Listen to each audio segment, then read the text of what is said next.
At 7:23 a.m. on June 18, 1944, Sergeant Jacob Mertens pressed his eye to the scope of his Kar 98K and settled the crosshairs on an American machine gun nest 200 yards across the Norman hedgerow.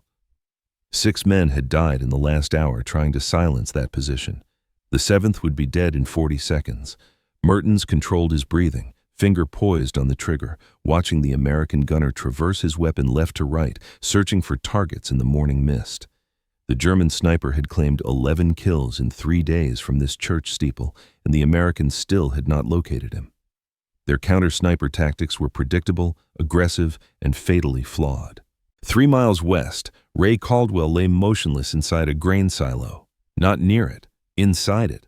He had been there for 11 hours without food, water, or even a bucket for basic human dignity. His Springfield M19-3A4 rested on sandbags, the barrel protruding through a hole he had cut with tin snips in the concrete wall. Through his scope, he could see the entire German defensive line spread below him like a tactical map. 37 positions, 14 officers. In the last 6 days, he had killed 23 of them. The Germans had torn the countryside apart looking for the phantom sniper who was systematically decapitating their command structure. They had searched every building, questioned every civilian, sent patrols through every hedgerow and farmhouse within 3 miles of the Allied lines. But they had never looked up at the silos. Why would they? Grain storage was farm equipment, agricultural infrastructure, irrelevant to warfare. The concrete cylinders that dotted the Norman landscape were as invisible to military minds as fence posts or water troughs. It would cost them the Cotentin Peninsula. Mertens exhaled slowly and squeezed the trigger. Through the scope, Ray watched the Germans' 24th kill of the week. Before we dive into how a Wisconsin dairy farmer changed sniper warfare forever, we'd love to know where you're watching from. Drop your country or state in the comments and let's see how far Ray's incredible story reaches. What happened next was not in any Army manual. It was farm logic applied to warfare, the mind of a man who had spent his life fixing tractors instead of studying at West Point. By the time the Allies pushed toward Carentan, the German command structure had collapsed so completely that officers were refusing field positions. They knew death came from the sky, precise and invisible, delivered by someone who understood things their military academies had never taught. This is the story of innovation born from agricultural life, of 28 German officers killed by a man the Army never should have let fight, of a doctrine the United States Army still teaches today without crediting its inventor. By the end of June 1944, Ray Caldwell had saved more than 200 American lives using nothing but patience, a rifle, and the hard-earned knowledge that sometimes the best place to hide is exactly where no one thinks to look. Raymond Kozlowski had grown up on 80 acres of dairy farm in Sheboygan County, Wisconsin, the second of 5 sons in a family that measured wealth in milk production and survival in work ethic. His father, Stefan, had immigrated from Poland in 1908 with nothing but calloused hands and a determination to own land in America. By 1920, he had built a modest operation that kept the family fed and the bank satisfied, but just barely. Ray learned early that farm life meant doing the work nobody wanted, mucking stalls before dawn, fixing fences in January snow, climbing 40-foot silos with a sledgehammer and a prayer that the grain would not shift and bury him alive. Hours alone with his thoughts and the smell of fermented corn, 20 feet above the world, balanced on rusted ladders that groaned under his weight. It was dangerous work that taught patience, precision, and the kind of spatial awareness that came from navigating tight spaces where one wrong move meant death. Ray spent entire afternoons inside those silos, repairing walls, installing ventilation, understanding every angle and shadow of the concrete cylinders that his neighbors considered just another piece of farm equipment. When he turned 13, his uncle started paying him a nickel for every groundhog tail he brought in. The rodents were destroying the corn crop, and poison was expensive.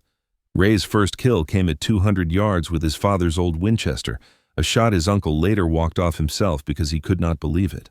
By 16, Ray was the Wisconsin State Youth Shooting Champion, a trophy that sat on his mother's mantle between a photograph of his grandfather and a crucifix. His father was unimpressed. Shooting was fine, but cows needed milking. When the war came, Ray was exempt from service as an essential agricultural worker. His father needed him, the farm needed him, and the local draft board agreed that milk production was critical to the war effort. 3 of his cousins enlisted in the first month after Pearl Harbor. 1 came home in a flag-draped coffin by spring. The guilt ate at Ray through the summer of 1942. While other young men from Sheboygan County shipped overseas, he spent his days in familiar routines, milking cows and repairing equipment, while the radio brought news of battles in places he could not pronounce. In October, he walked into the recruiting office in town and enlisted in the Army. His father did not speak to him for 2 weeks. Basic training at Camp McCoy was a revelation.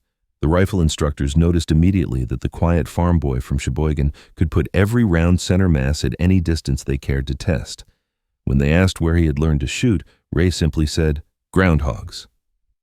They sent him to sniper school at Fort Benning, where he graduated second in his class. The first-place finisher was a competitive shooter from Colorado who owned 17 rifles and could recite ballistics tables from memory. Ray owned 1 Winchester and had learned to shoot by necessity. The instructors preferred the farm boy. In April of 1944, Ray shipped to England with the 82nd Airborne as a headquarters company designated marksman. He carried a Springfield M1903A4 with an unertl scope and enough ammunition to last a week in the field. 3 months later, he would use both to revolutionize warfare in ways that would still be taught 70 years later. By June 13, 1944, 7 days after the Normandy landings, German resistance in the hedgerow country had settled into a pattern that was coordinated, professional, and lethal. American forces controlled the beachhead, but every mile inland was purchased with blood. The bocage terrain favored defenders who understood how to use elevation, concealment, and precision fire to maximum effect. They were systematic in their execution. Radio men first, officers second, anyone giving orders third. Edgar Calloway was the first man Ray knew personally who died in German sniper fire. Same last name, different family, but they were both from Sheboygan, which made them practically brothers in a unit drawn from across the country. Calloway took a bullet through the throat at 9:15 a.m. on June 13th while trying to coordinate artillery support for an advance across an open field. His last words were asking for his mother. He bled out in 40 seconds while a German sniper, invisible somewhere in the hedgerows, chambered another round. Ray searched for 20 minutes trying to locate the shooter, crawling through ditches and scanning every possible hide. He found nothing. Corporal Jameson Devlin died at 11:40 a.m. the same day. Devlin had been Ray's roommate in England, and they had played cards every night for 3 months. He was leading a squad across the same field where Calloway had died when a single shot took him center mass. He never saw what hit him. The third death came at 3:20 p.m. Lieutenant Marcus Freeman, the officer coordinating the sniper teams, was standing 50 yards from Ray when his head snapped back and he collapsed. Ray traced the angle of the shot to a second-floor farmhouse window, grabbed his rifle, and moved to a counter-snipe position. By the time he reached cover with a clear view of the window, the German was gone. Professional, disciplined, deadly.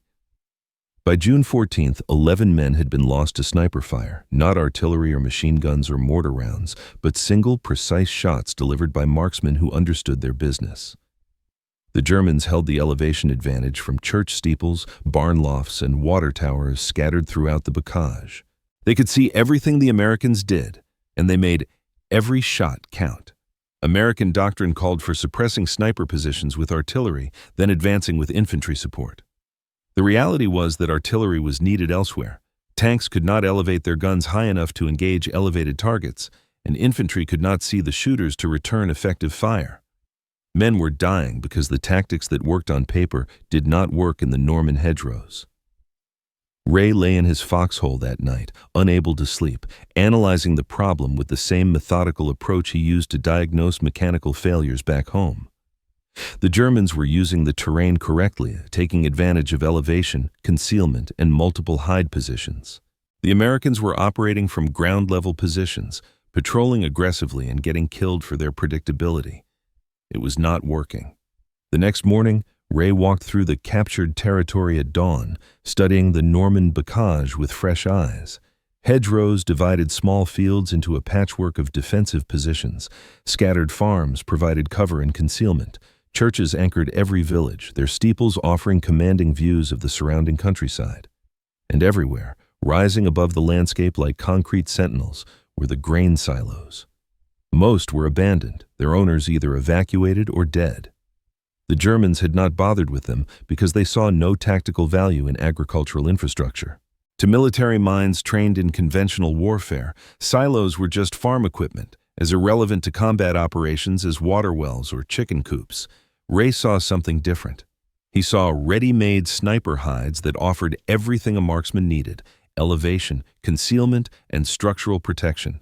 He climbed the first one he encountered, a concrete cylinder 32 feet high with a rusted exterior ladder and ventilation slots every 10 feet. The view from the top was extraordinary.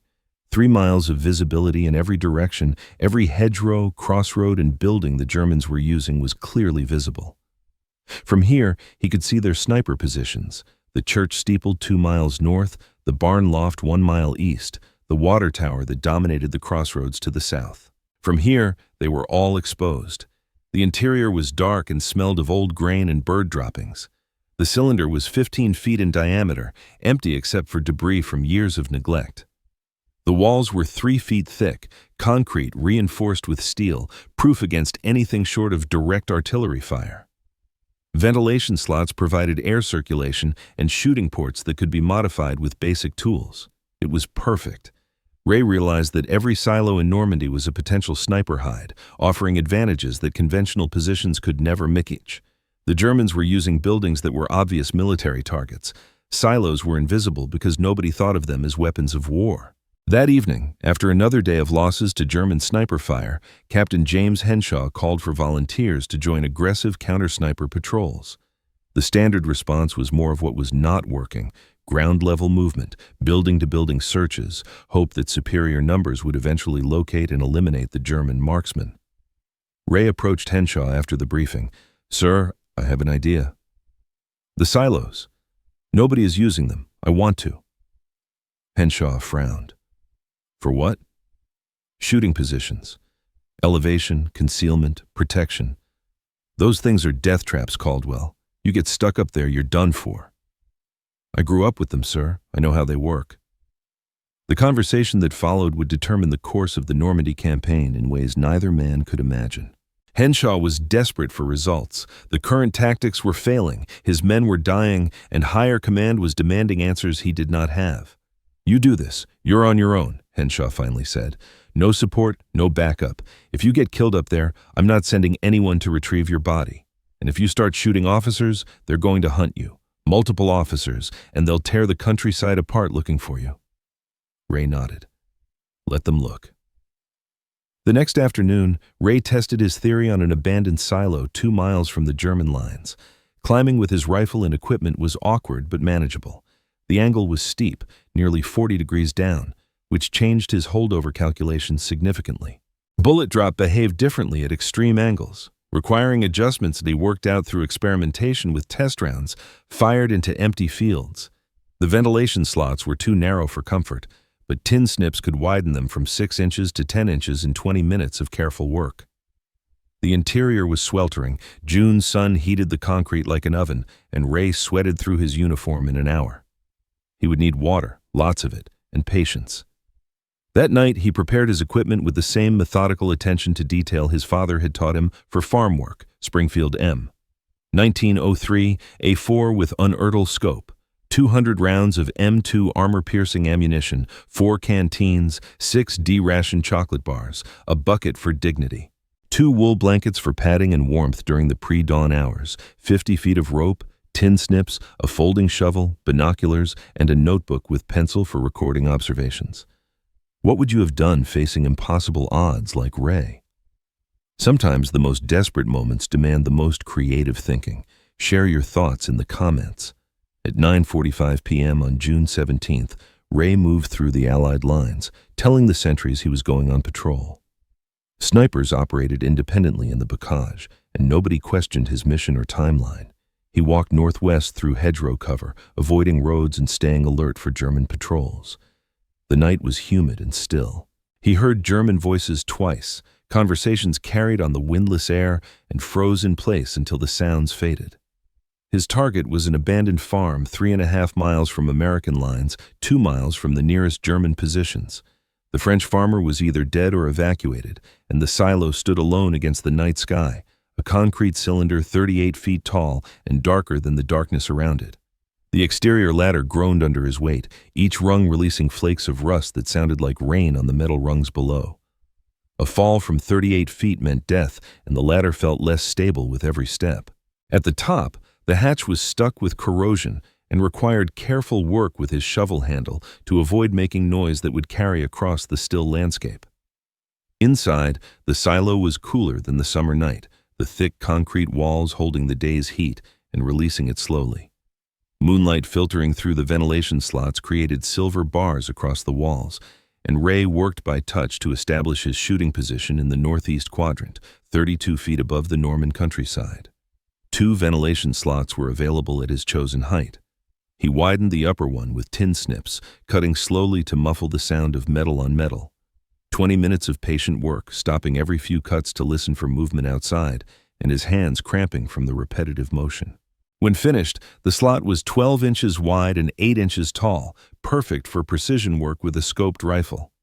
The shooting position required experimentation. Lying prone was too awkward at such a steep angle. Sitting was better, but kneeling provided the most stable platform. His knees would hate him tomorrow, but the position was rock solid. One blanket for padding beneath him, another for warmth when the pre-dawn hours brought the chill that always came before sunrise. The bucket went in the corner farthest from his shooting position, a small concession to dignity in what would be a 12-hour ordeal minimum. Everything else was within arm's reach because he would not stand once the sun came up and German activity began in earnest. At 1:15 a.m., Ray put his scope to his eye and swept the landscape below. Darkness revealed nothing, but dawn would change that. He had done this kind of waiting before, in a different context, but with the same patience. Long hours in silos while his father called down instructions from below, teaching him that farm work rewarded those who could wait, watch, and act when the moment was right. The war had come to Normandy, but Ray had brought Wisconsin with him. Dawn came at 4:47 a.m. with gray sky that gradually revealed the German positions Ray had mapped during his reconnaissance. The church steeple dominated the northern approach, the barn loft controlled the eastern crossroads, and the farmhouse complex anchored the southern defensive line exactly as intelligence had reported. At 6:12 a.m., a German soldier emerged from the farmhouse. Ray did not shoot. Enlisted men were not priority targets, and ammunition had to be conserved for officers who coordinated defensive fire and called in artillery strikes. At 6:58 a.m., a different man appeared, this one wearing the distinctive insignia of a Feldwebel sergeant. Ray watched him through the scope, noting his movements, his confidence, the way he scanned the American lines with professional interest. Still not an officer, but close enough to matter. At 7:19 a.m., Lieutenant Klaus Becker stepped out of the church into the morning sunlight. Becker was 26 years old, a veteran of the Russian front who had been transferred to Normandy in May to help prepare coastal defenses against the anticipated Allied invasion. He was aggressive, competent, and directly responsible for the deaths of 6 American soldiers in the past week. His habit of wearing his officer's cap and carrying binoculars made him easy to identify from long distance. Ray settled the crosshairs on Becker's chest and began his calculations. Range, 820 yards. Wind, 3 to 5 miles per hour, left to right. Angle, 40 degrees down from horizontal. He adjusted his point of aim 4 inches right and 2 inches high to compensate for wind drift and the steep shooting angle. The Springfield fired with a crack that echoed inside the silo like a cannon shot. Ray's ears rang, but he kept his eye to the scope and watched Becker fold at the waist, grab his chest, and fall backward. German soldiers rushed to help, but they were 40 seconds too late. At 8:33 a.m., Hauptmann Schultz, a Wehrmacht captain carrying a radio handset and coordinating with higher command, presented another opportunity. Ray adjusted for the longer range of 1,040 yards and quartering wind, fired, and watched Schultz drop the handset and clutch his throat. At 9:15 a.m., Sergeant Mertens, directing machine gun fire from a third-floor window, became Ray's third kill of the morning. The range was 780 yards, the angle 44 degrees down. Ray adjusted 3 inches right and 1 inch high, and Mertens's head snapped back against the window frame. By 10:02 a.m., the pattern was clear to anyone watching from the German side. An Oberst lieutenant colonel arrived in a Kubelwagen with two other officers, maps spread across the vehicle's hood as senior leadership moved forward to assess the situation. Ray had maybe 5 seconds before they reached cover. The range was 950 yards, requiring careful compensation for distance and wind. The colonel staggered and grabbed the doorframe as Ray's fourth round of the morning found its mark. The German response was immediate and predictable. Activity increased throughout their defensive positions, movement became more cautious, and officers began coordinating from covered positions instead of standing in the open. They were trying to locate the sniper, suppress his position, and mount a counterattack, but they had no idea where to look. The search pattern revealed their thinking. Patrols moved toward the eastern buildings, the most obvious positions for American snipers to infiltrate. They found nothing because there was nothing to find. The shots were coming from a direction they had never considered, from a position they had dismissed as irrelevant to military operations. Ray continued working throughout the day, selecting targets with the patience he had learned during long Wisconsin winters. At 1:47 p.m., Oberleutnant Friedrich, directing a mortar team, became kill number 5, range 1,200 yards. At 3:25 p.m., Feldwebel Zimmermann, supervising ammunition resupply, fell at 800 yards. At 5:19 p.m., Lieutenant Bader, leading an assault element across open ground, dropped at 680 yards. 7 confirmed kills in one day. The German command structure was collapsing in real time, visible through Ray's scope as junior sergeants took over roles that belonged to dead officers, and coordination broke down across the entire defensive line. Communication failures rippled through their positions as the systematic elimination of leadership created confusion, hesitation, and fear. At 8:34 p.m., as artillery rumbled in the distance and American forces began their evening push toward German positions, Ray leaned back against the concrete wall of his silo and felt the chill of evening air through the ventilation slots. 3 miles away, he could see the results of his day's work.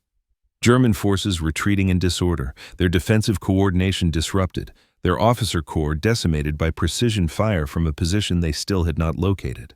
28 German officers would die over the next 11 months, killed by a Wisconsin dairy farmer who understood that sometimes the best place to hide was exactly where enemy doctrine said to ignore. The grain silos of Normandy would become the most feared sniper positions in the European theater, credited with saving more than 200 American lives and establishing tactics still taught in modern military schools. But that was tomorrow's war. Tonight, Ray cleaned his rifle, counted his remaining ammunition, and prepared to do what needed doing for as long as it took. The cows back home would have to wait. Staff Sergeant Theodore Reeves was scouting German positions from a hedgerow 3 miles east of Ray's silo when he witnessed something that would change his understanding of warfare forever. At 2:37 p.m. on June 19th, he watched a German officer emerge from a farmhouse to coordinate mortar fire on advancing American infantry. The officer's head snapped back, he collapsed, and Reeves heard the distant crack of a rifle shot echoing across the Norman countryside. Reeves immediately scanned the American lines for the sniper who had made the shot. No muzzle flash from the obvious positions, no movement from the buildings that would provide clear lines of sight to the German farmhouse. The angle was wrong for shots from ground level, and the nearby church had been cleared of enemy snipers 2 days earlier. That afternoon, 3 more German officers died the same way. Precision shots from an unknown position, each one disrupting German coordination and allowing American forces to advance with fewer casualties. By evening, 16 German officers had been killed in 3 days, all by the same phantom sniper who seemed to shoot from the sky itself. Reeves asked around that night. Nobody knew anything about long-range interdiction in that sector. When he approached the sniper teams, all anyone could tell him was that Ray Kozlowski was running solo patrols. But even the most experienced marksman could not explain the shooting angles or the complete absence of muzzle signature. On June 20th, Reeves found Captain Henshaw at the command post. "What's happening to the German officers? Somebody is dropping them like targets at a county fair." Henshaw looked up from his maps. "Someone who understands farming." That was all he would say, but it was enough to send Reeves back to his observation post with new eyes. He spent 20 minutes watching a grain silo in the distance, seeing nothing but concrete and rusted metal. The next morning, another German officer died, and the shot angle was perfect for that silo. On June 22nd, when Ray returned to the command post for resupply after 16 days in the field with 23 confirmed kills, Reeves was waiting. "The silos," Reeves said without preamble. Ray looked at him carefully. "What about them?" "That is where you are shooting from." "How do you figure?" "Process of elimination. The angles work. Nothing else makes sense." Reeves paused. "Can anyone do it?" Ray studied the staff sergeant, noting the ranch calluses on his hands, the way he stood with unconscious balance, the patient alertness that came from years of outdoor work. "Anyone who is not claustrophobic. You grew up on a ranch?" "Montana, cattle and grain." "Find yourself a silo. Bring lots of water. Bring more patience than you think you need." Theodore Reeves killed his first German officer on June 23rd from a silo 2 miles east of Ray's position. The technique spread quietly through the sniper community, passed along in careful conversations that avoided official channels. By June 25th, 4 American snipers were using grain silos as hides. By June 28th, 9. By July 2nd, 17. The word spread because the results spoke for themselves. Before Ray entered his first silo, American snipers in the Normandy sector were averaging 1.3 confirmed kills per week, with officer casualties rare enough to be remarkable when they occurred. After silo tactics became widespread, the average jumped to 4.7 kills per week, with officer eliminations averaging 2.1 per sniper per week. German casualties to sniper fire tripled, while American losses to German precision shooting dropped by 45%. The mathematics of warfare were shifting in favor of the Allies, one shot at a time, delivered from positions the enemy could not locate or counter. The Germans noticed.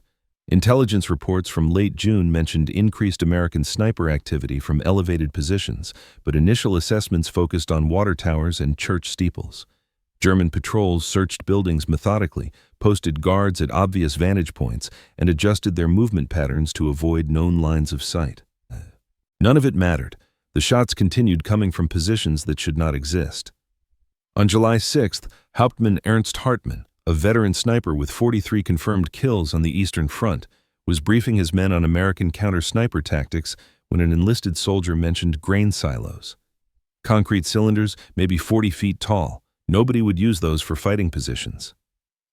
That afternoon, Hartmann was killed at 800 yards by a shooter positioned in the same silo he had walked past that morning without a second glance. If you're still watching, you're witnessing how one dairy farmer's innovation saved hundreds of lives and changed warfare itself. Leave a grain silo emoji below if you believe the greatest solutions come from the most unexpected places. The exponential growth of silo tactics created a crisis for German forces that extended far beyond simple casualty numbers. Officer replacement became nearly impossible as word spread that field commands in Normandy were death sentences. Experienced leaders requested transfers. New arrivals survived an average of 6 days before falling to invisible marksmen who struck without warning and vanished without trace. Private Heinrich Müller of the 29th Panzer Grenadier Division wrote in a letter home, "The Americans have ghost snipers. They kill our officers from the air, but we never see aircraft. Command says they are hiding in farm buildings, but we have searched every barn and farmhouse for 10 kilometers. Yesterday, Oberst Wagner was shot while standing next to a concrete silo. The American must have been inside the silo itself, but how does a man live inside solid concrete?" German intelligence finally pieced together the truth in late July. Radio intercepts mentioned American snipers using farm structures and grain storage, but the initial reports were filed without distribution because grain storage seemed irrelevant to military operations. When Oberst Lieutenant Klaus Richter submitted a formal assessment stating that Americans were using agricultural silos as sniper hides, the response from division headquarters was skeptical. Grain storage cylinders are not tactical positions. Request clarification on actual sniper locations. Richter's clarification arrived the same day he was killed by a shot from the silo complex he had been studying. His final report, found in his personal effects, included detailed sketches of silo construction, sight lines, and tactical advantages. The assessment concluded that American forces had weaponized agricultural infrastructure in ways German doctrine had never anticipated. By August, German forces were receiving standing orders to avoid areas with visible grain silos. Patrols were instructed to approach farm complexes from angles that minimized exposure to potential silo-based marksmen. Officer briefings included warnings about the 40-foot concrete cylinders that dotted the Norman landscape like tombstones. The psychological impact extended beyond immediate tactical concerns. For 18 months, German sniper doctrine had dominated European battlefields. Precision marksmen from the Wehrmacht and SS had terrorized Allied infantry, picking off leaders and specialists with impunity from positions that seemed untouchable. The systematic reversal of that advantage created uncertainty, hesitation, and fear among forces that had considered themselves masters of the precision killing trade. Captain Friedrich Weber of the 12th SS Panzer Division wrote to his wife, "The Americans fight like farmers now. They understand this land better than we do, use buildings we ignore, and strike from places we would never think to look. Yesterday I watched Untersturmführer Koch die from a shot that seemed to come from an empty field. There was nothing there but a concrete silo, but that is impossible." Ray continued his work with methodical precision through the summer of 1944. His personal tally reached 28 confirmed kills by September, all German officers, all single shots from positions the enemy never located. Other snipers using his tactics added 67 more confirmed eliminations to the count, creating a combined total that represented the virtual elimination of experienced field leadership across an entire sector of the Normandy front. The statistical impact was undeniable, but the human cost was measured in American lives saved rather than German lives taken. Company commanders reported dramatic reductions in casualties during advances when silo-based snipers provided overwatch. Artillery strikes on Allied positions decreased as German forward observers fell to precision fire. Coordinated counterattacks became rare as the systematic elimination of German officers disrupted command and control at every level. First Lieutenant James Morrison of the 4th Infantry Division submitted an after-action report that captured the transformation.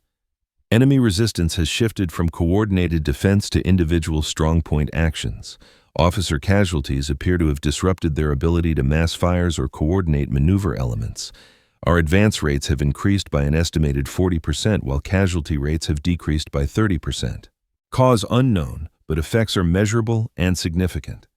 The cause was known to a small community of American snipers who had learned to see the Norman landscape through Wisconsin farm boy eyes. Grain silos were not agricultural infrastructure. They were precision weapons platforms that provided everything a marksman needed: elevation, concealment, protection, and invisibility to enemy forces trained to think in conventional military terms. What Ray started in desperation, determination, and farm-bred ingenuity had become a systematic approach to asymmetric warfare that would influence military thinking for decades to come. In late August, Army intelligence intercepted German communications that specifically mentioned American snipers operating from farm structures and grain storage facilities. The intelligence officer who filed the report was confused by references to agricultural equipment in tactical assessments, but he dutifully forwarded the information to higher command. The report sat on a desk in Washington for 7 weeks before anyone recognized its significance. In October, ordnance engineers were dispatched to Normandy to investigate reports of innovative sniper tactics. They interviewed 17 snipers who had adopted silo techniques, examined abandoned positions, and documented the tactical advantages of elevated agricultural structures. Their report recommended immediate assessment of similar structures in other theaters of operations. The formal assessment concluded that grain storage silos provided excellent elevation, concealment, and structural protection for precision marksmen operating in agricultural terrain. It recommended that commanders evaluate similar structures for potential incorporation into defensive and offensive sniper operations. The report credited the innovation to field observations by experienced marksmen operating in Norman terrain. No individual names were mentioned, no specific units were identified. The breakthrough that had revolutionized sniper warfare in Europe became an anonymous tactical development attributed to collective field experience rather than individual genius. Ray learned about the official recognition in November when Captain Henshaw called him to the command post. "The Army wants to know about the silo techniques. Engineers are writing a manual." "Good. Maybe fewer people will die. They want to interview you, document the procedures." Ray looked at Henshaw for a long moment. "What did you tell them?" That you are too busy killing Germans to sit for interviews. Appreciate that, sir. Ray? Henshaw's voice carried the weight of months of combat and hundreds of saved lives. You know what you did here, right? This is not just about tactics. You changed how wars get fought. Ray cleaned his rifle that night with the same methodical attention he had given to farm equipment maintenance back home. The Springfield had fired exactly 147 rounds in anger, killing 28 German officers and saving an estimated 200 American lives. Those numbers were conservative. The ripple effects of disrupted German coordination, failed counterattacks, and reduced artillery accuracy had prevented casualties that would never appear in any report. In December 1944, the Army revised its sniper doctrine to include non-traditional elevated positions in the list of recommended hide sites. Field Manual 23-10, Sniper Training and Employment, dedicated one paragraph on page 43 to agricultural storage facilities in rural environments. The paragraph read, "Grain silos, water towers, and similar agricultural structures may provide effective sniper positions in appropriate terrain. Elevation advantages and structural protection offset potential isolation risks when employed by experienced marksmen with adequate supplies and extraction plans." No attribution, no history, just doctrine. Ray survived the war in Germany, still carrying his Wisconsin-modified Springfield, still hunting German officers with Wisconsin patience. His final confirmed kill came on May 4, 1945, 4 days before Germany surrendered, when he eliminated an SS officer attempting to coordinate the defense of a village whose name he never learned how to pronounce. The war ended on May 8th. Ray was on a transport ship bound for New York by August 15th, sitting on deck with his rifle case and a duffel bag that contained everything he owned. His father met him at the bus station in Sheboygan with a handshake and a nod toward the truck. Cows need milking. Ray farmed the same 80 acres for 42 years, married Elizabeth Muller in 1947, and raised 3 children who learned to shoot groundhogs the same way their father had. When a Milwaukee Journal reporter contacted him in 1963 asking about his war service, Ray declined the interview. "Got cows to milk." The reporter persisted, explaining that military historians were researching innovative sniper tactics from World War II. Ray finally agreed to a brief phone conversation. "Did you really develop the silo sniper technique?" "I used what was available. Military experts say it saved hundreds of lives." "Hope so." "Any regrets?" "Should have started sooner." That was all Ray said about the war to anyone outside his family for the next 30 years. He attended no reunions, joined no veteran organizations, and deflected questions about his service with the same polite stubbornness he applied to door-to-door salesmen and tax assessors. In 1991, a military historian named Dr. Patricia Williamson contacted Ray as part of a comprehensive study of infantry innovations during World War II. She had been researching sniper developments in the European theater when she discovered references to unusual American tactics in captured German intelligence reports. The references were fragmentary but consistent. American snipers using agricultural facilities, precision fire from concrete cylinders, officer casualties from grain storage positions, cross-referencing casualty reports, after-action assessments, and survivor interviews. Dr. Williamson traced the technique's origin to the 82nd Airborne, to the Normandy campaign, to a single successful engagement against German positions, to a corporal named Raymond Kozlowski who had grown up on a dairy farm in Wisconsin. Dr. Williamson drove to Sheboygan County and found Ray replacing fence posts behind his barn. He was 73 years old, still working the same land he had inherited from his father, still solving problems with the same methodical approach he had applied to German officers 50 years earlier. The interview lasted 3 hours. Ray answered every question with the careful precision he brought to all his work, providing technical details, tactical assessments, and statistical outcomes with farmer matter-of-fact delivery. When Dr. Williamson asked about the broader implications of his innovation, Ray considered the question carefully. "Technique saves lives. That was sufficient. But you changed how armies think about terrain, about agricultural resources, about asymmetric tactics. Used what was available. Same thing any farmer does when equipment breaks and parts are not available. The Army still teaches variations of your method. Good. Maybe fewer people will die next time." Dr. Williamson's research revealed that silo-based sniper tactics had directly resulted in the elimination of 87 German officers between June and December of 1944. Each officer casualty had prevented an estimated 2 to 3 American deaths through disrupted coordination, failed counterattacks, and reduced artillery effectiveness.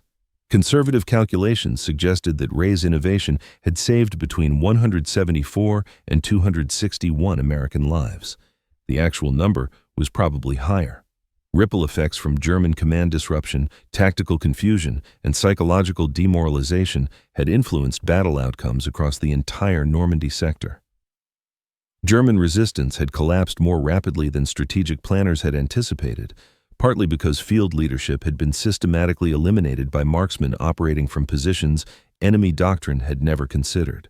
Ray died quietly on October 12, 1998, at age 77, from complications related to emphysema. His funeral drew 42 people, mostly family and neighbors, who had known him as a farmer, not a warrior. His obituary in the Sheboygan County Gazette ran 140 words and mentioned that he had served with distinction in World War II, participating in the European theater. Nothing about grain silos, nothing about 28 confirmed kills, nothing about the tactical innovation that had revolutionized sniper warfare and saved hundreds of American lives. Ray would have preferred it that way. Ray's story proves heroes often come from humblest places. If this forgotten piece of history moved you, please hit that like button and subscribe for more untold stories of ordinary people doing extraordinary things. The technique Ray pioneered became standard doctrine in armies around the world. Modern sniper training includes structural analysis as a fundamental skill set, teaching marksmen to identify elevation advantages in agricultural, industrial, and urban terrain. Current military instructors teach soldiers to think beyond conventional hide sites, to see tactical potential in infrastructure that enemy forces might overlook, and to apply civilian knowledge to military problems. Special operations units study Ray's approach as an example of asymmetric innovation, of how individual initiative can overcome institutional disadvantages. The principle of using enemy assumptions against them has become foundational to unconventional warfare doctrine. What the Germans dismissed as irrelevant farm equipment became the platform for their systematic defeat in Normandy. In 2003, the United States Army Sniper School added a section to its curriculum specifically addressing agricultural and industrial structure utilization. Students learn to evaluate grain silos, water towers, industrial smokestacks, and radio antennas as potential shooting platforms. The instruction emphasizes the Wisconsin farm boy principle. Sometimes the best place to hide is exactly where conventional thinking says to ignore. The grain silo that Ray used for his first kills still stands in the Norman countryside, 40 feet of concrete cylinder rising above hedgerows that have grown wild in 80 years of peace. French farmers use it for grain storage as it was designed, unaware that their agricultural infrastructure once served as a precision weapons platform that changed the course of World War II. Modern military historians recognize Ray's innovation as a turning point in the development of asymmetric warfare. His approach demonstrated that individual creativity, applied to conventional resources, could overcome institutional advantages and technological superiority. The principle has influenced everything from urban combat tactics to counterinsurgency doctrine. But the man who started it all returned to milking cows, fixing fences, and solving problems with the same quiet determination that had made him the most feared sniper in the European theater. Ray Kozlowski understood that innovation was not about recognition or reward. It was about using whatever was available to do what needed doing, whether that meant fixing a tractor with spare parts or eliminating German officers with farm equipment. The greatest military innovations often come from the most unexpected sources, not from staff colleges or research laboratories, but from mechanics and farmers and ordinary soldiers who see problems differently because they learned to think differently. Ray brought Wisconsin to Normandy and discovered that farm wisdom applied to warfare could save lives, change tactics, and influence military thinking for generations. His legacy lives in every sniper who learns to see terrain through civilian eyes, in every soldier who questions conventional assumptions, in every marksman who understands that sometimes the best solution is hiding in plain sight. The technique that saved hundreds of American lives began with a dairy farmer who understood that grain silos were not just farm equipment, but platforms for precision work that required patience, skill, and the courage to act when others could not. The war ended 79 years ago, but Ray's innovation continues to serve. In training centers around the world, military instructors teach the principle. The Wisconsin farm boy proved in Norman grain silos. Innovation born from desperation, agricultural knowledge applied to warfare, and the courage to break rules when lives depend on finding a better way. That is how one man changed warfare forever with nothing but a rifle, some tin snips, and the understanding that sometimes the most dangerous place for your enemy is the last place they think to look. Ray Kozlowski never asked for recognition, never sought credit, never claimed to be anything more than a farmer who did what needed doing when his country called. But in the end, he proved that heroes do not always come from military academies or elite training programs. Sometimes they come from dairy farms in Wisconsin, bringing patience learned from waiting for cows to come home, and precision developed shooting groundhogs for nickels. Sometimes the greatest warriors are the ones who never wanted to fight, who just wanted to fix what was broken and get back to the work that mattered. Ray got back to his cows. The rest of the world learned from what he had taught them about seeing opportunity where others saw only empty concrete and farm equipment. That lesson continues to save lives today, 80 years after a Wisconsin farm boy climbed his first grain silo and changed how armies think about fighting wars. In the end, that was sufficient. Today, military academies around the world study the Kozlowski Doctrine, though they rarely use that name. The official terminology is agricultural infrastructure utilization, or non-conventional elevation platforms, but the essence remains unchanged. Sometimes the most effective weapon is the one your enemy never thinks to count. In Afghanistan, American snipers used abandoned Soviet watchtowers. The Taliban ignored because they seemed too obvious. In Iraq, Marine marksmen operated from grain elevators that insurgents dismissed as civilian infrastructure. In Syria, special operations teams established overwatch positions in industrial silos that enemy forces walked past daily without recognition.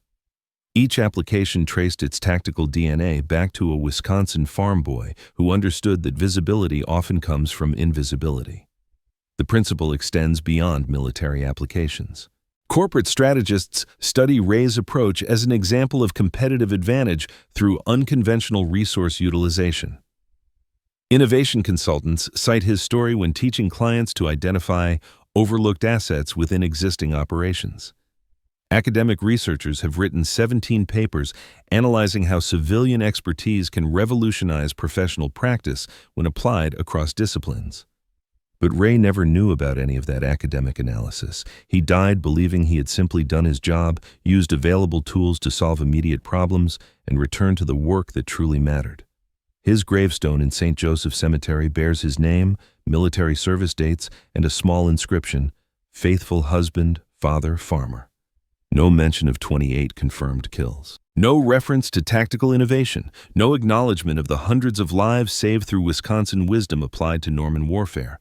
Just the quiet recognition of a man who understood that the most important victories are often the ones nobody talks about.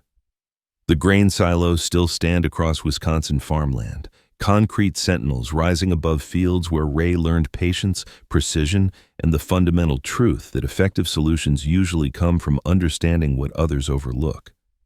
Modern farmers use them exactly as intended, storing grain for livestock, preserving harvests through Wisconsin winters, maintaining the agricultural traditions Ray fought to protect.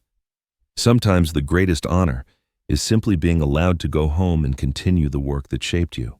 Ray Kozlowski earned that honor through 28 precise shots that changed warfare forever, then spent 42 years proving that a man's true measure comes not from what he destroys, but from what he builds.